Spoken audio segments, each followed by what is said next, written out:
Tonight on Noir. LaSorte thinks getting into athletic shooting means giving up his identity. Plus, I take you to one of my favorite bars in Dallas. And things get a little rocky in stage 2 of the challenge. Let's get to it.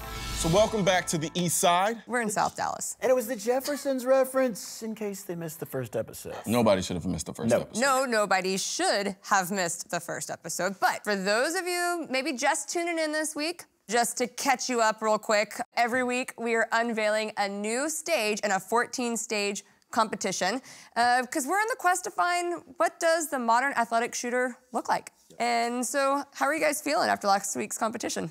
Well, I mean, when I finished, I was like, yep, I did exactly what I needed to do.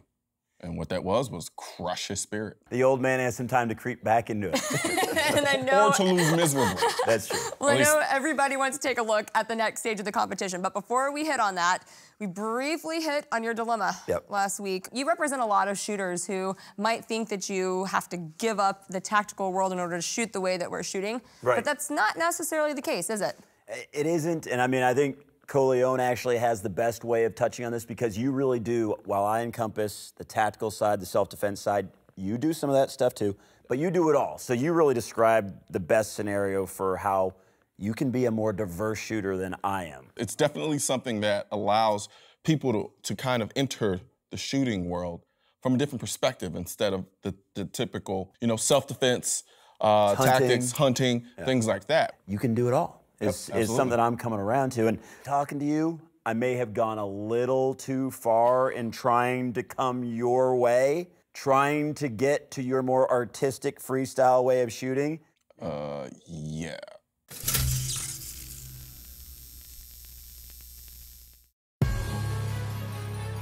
Yeah. Remember the old cartoon Incredible Hulk? When he started turning green and ripping out his clothes? Picture me in beast mode. My transformation from tactical shooter to athletic shooter is complete and permanent. I'm not nibbling around the edges here. I'm all in. No one has ever accused me of doing stuff half-assed. When Miley Cyrus decided to change from being a Disney singer to a Madonna singer exhibitionist, she didn't make the transformation over a year-long process. She went all the way, overnight. My inspiration is the original urban gun enthusiast, shooter, athlete. If I'm going to be taken seriously in this new realm, I need to look, act, and think like Noir, especially when it comes to guns and shooting. Always hitting the target is boring and redundant nonsense. I really do like this fast as hell, the sake of accuracy style of shooting that Colion has always tried to show me.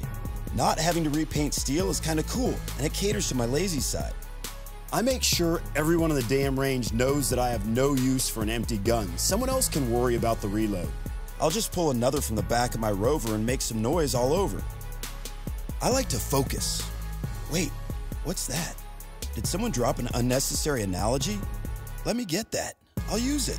Like Rihanna used Chris Brown. Had to work that gratuitous modern culture reference in this thing somewhere. Going hard will be my mating call. It's my elk bugle. Going hard! My butt grunt. My turkey gobble. Going hard! It will be heard many bays away, and there will be no mistaking who's the dominant shooter on the line. I'm going to start doing my own gun reviews on my own YouTube's station. It can't be hard. I just have to use lofty prose, tend to a gun like it's a baby koala bear, and strut around in tight t-shirts and flashy high tops while slapping the trigger like I'm getting paid for each iteration. Damn, I like this gun. It's time I do a review on it. The HK VP9. It's like an exotic flower crafted by the hands in the heavens, found in otherwise inhospitable terrain. Shooting such a beautiful thing seems almost contrary to the laws of nature. The concussion and recoil, too violent to reconcile with the beautiful flowing lines. The FN FAL. This beast of a rifle is as close to the hammer of Thor as we'll ever see in the gun world. It has generated the drumbeat of combat more often than any weapon system on the planet, short of the AK-47, of course. It's been there and done that so many times that even mentioning its name while telling a story makes redundancies redundant, or something like that. Going hard! Even though I don't really like the Yankees, I've got a... What are you doing? Dude, Shooter athlete, bro. No, man, that's not how this works. Like, what is this? You don't wear this. What? Are those my shoes? Yeah. Really? Yeah. Dude, you don't. You know what? Don't even worry about it. Go home, change, and meet me at the truck yard, dude, because you're tripping. Dude, you know how much I spent on these jeans?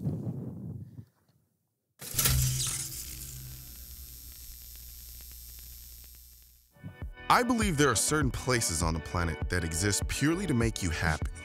And those places are an empty highway, 180-degree shooting range, and the truck yard in Dallas, Texas. The truck yard is a treasure trove of free-spirited creativity. Like a giant hippie unicorn threw up pure eclectic awesomeness on the yard, and a bunch of little people with redneck tendencies put it all together, and none of it makes any sense. Every 2 minutes, you're spotting something you didn't spot the last 20 times you were there. This place is a visual orgy of colors, shapes, and vintage, ambiguously artistic art pieces. However, as alluring and fascinating as the decor of the truck yard is, it all takes a back seat to the people. Everyone who works here wants to be here, and it shows. From the super chill bartender with the face I mysteriously can't stop looking at, to the painfully entertaining bar manager who has more personality than a good number of the people I've met in my life. After a long day at the range, this place is perfect. I could show up in my dirty range clothes, it wouldn't feel out of place here. There's no pretentiousness, no snobbery, no one taking themselves too seriously that they can't have a good time. Besides, how can you take yourself seriously when you're drinking at a place with a faux bar made out of an Airstream sitting in the middle of the yard? Even though this place is cooler than LaSorte can ever imagine himself to be, he and I keep coming back here. I love it here, and will continue to keep coming back until they tell me I can't come back anymore. In short, if you can't fall in love with this place, you probably don't have a pulse.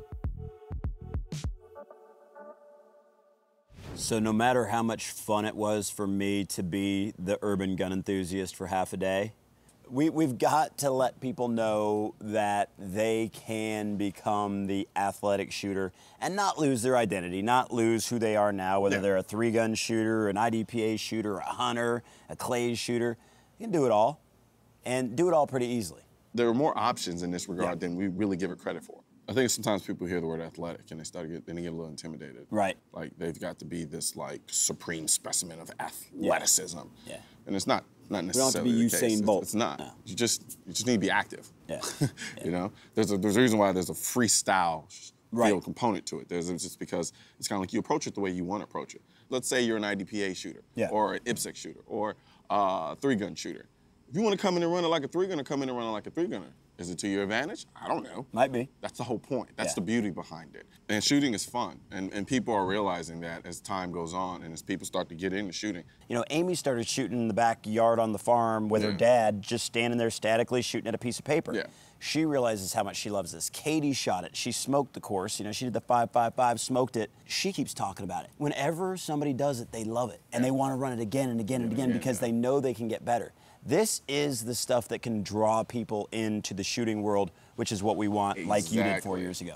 It hits a certain point where, okay, well, now I have this gun. I carry it on me every day. I go about my life. But now what? Yeah.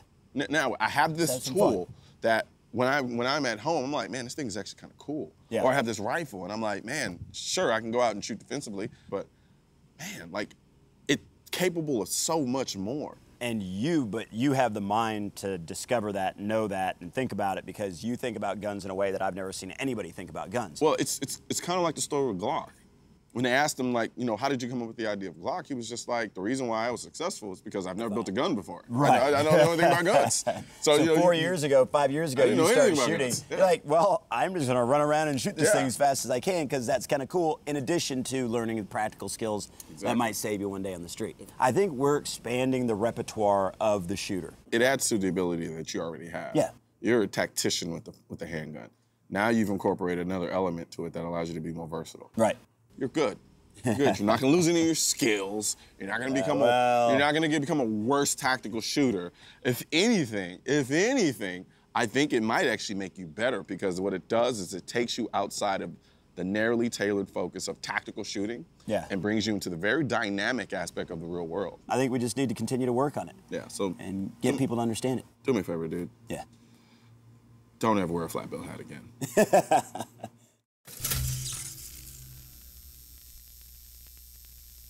And he's having some trouble on top of the hill here trying to get this gun working. Hey, this is going to help you. If you can keep your focus, you might be able to make up your 3 seconds here.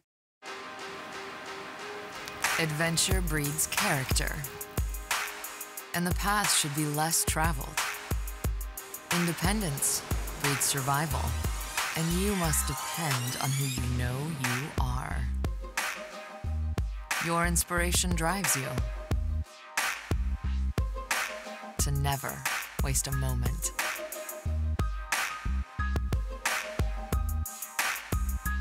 As a pioneer, an advocate, a gun owner, it's time to celebrate your lifestyle every single day.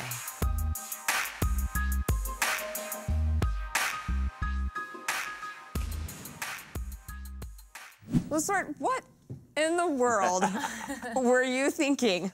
I don't know. I mean, I always wanted to try to be Colion Noir. This was my excuse. I thought that's who I needed to be the freestyle athletic shooter. Well, I'm glad you got past that and were able to embrace who you really are. Yep, I can be me. I've accepted it. I'm Good. there. I'm comfortable. I can sleep at night. Awesome. Well, Katie, pull us all up to speed as to where we are at this stage in the game and what we can look forward to in the next stage. Okay, so this next stage is really, really cool. We kind of get best of both worlds with these two guys. There is a back pedal and a sprint, which obviously appeals to your speed and your agility. Yep. But it's also his most favorite guns, a bolt-action rifle and a pump shotgun. Well, don't forget to tweet at us and let us know who you think's gonna take this stage. We've got hashtag Team LaSorte and hashtag Team Noir right over here. So let's take a look at what the rest of the course looks like.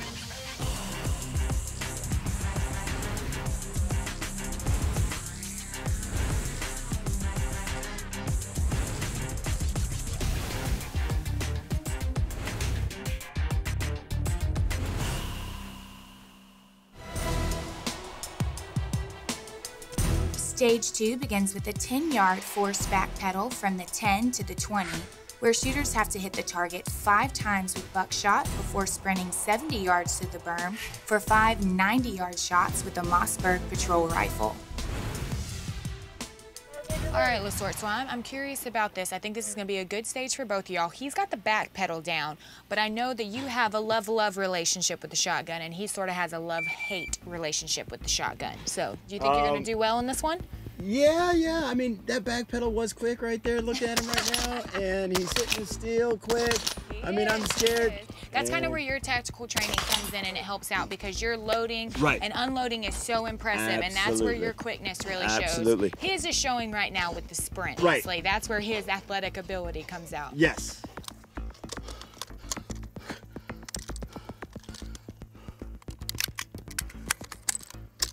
So tactically, what is the quickest way to handle a situation like that? He probably, in that situation, stripping the magazine out after he realized he couldn't seat that or he couldn't get the round into action like he's having a problem now. It's just stripping the magazine and trying to get a new magazine in it. I have a feeling he's going to come up here not real happy after this stage. No. Clear. Okay, so before LaSorte gets started, give me a guesstimate on what you think he's about to run the stage in. What I want to happen or what I think is going to happen? Both. Let's hear both. Well, 5 minutes is what Colion wants LaSorte to run the stage in. I'll say 10 minutes. Okay, fair. That would give you a nice little buffer. I hope he short strokes the pump shotgun every single time. Do you think that will actually happen? Well, he's a short stroker. Now his back pedal, he doesn't have the same finesse on the back pedal. I will give you that. I used to be a quarterback. About that. You know, your Cavs, we saw it. You had the back pedal down. He's all over the target though. That can't feel good. No, it doesn't. That's all right. That's all right. You got your 3 seconds still from the first stage. That's all we'll think about right now.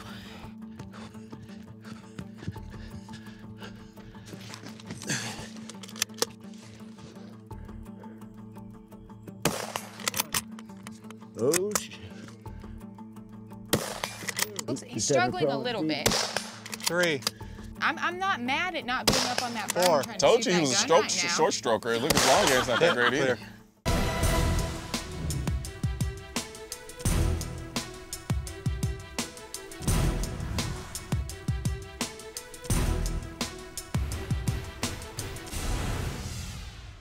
Okay, somebody, please tell me what LaSorte happened. sabotaged my gun. You really think so? I forgot to change the magazines back to the Magpul magazines because I did sabotage you with my old Air Force 1970s mags, and that was the problem there because we know that gun works like a charm. We shot it with Tom Taylor of Mossberg. I was just like, and then it was like, that didn't work. I was like, oh, stupid, do the same thing again. Maybe it'll work this time. Yeah. And it didn't. I'm 7 seconds up. I was 3 seconds down. See, now we gotta deal with this. All right, well, you guys tune in next week to see if Colion is gonna pull it off and pull ahead.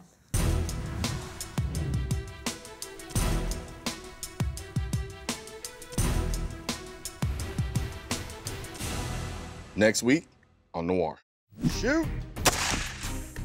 Colion, you were hurting right about now? Pretty much. I've never felt pain like this. Fire. Colion, don't be scared. They're bears in the woods. They're bears in the woods. Don't get scared.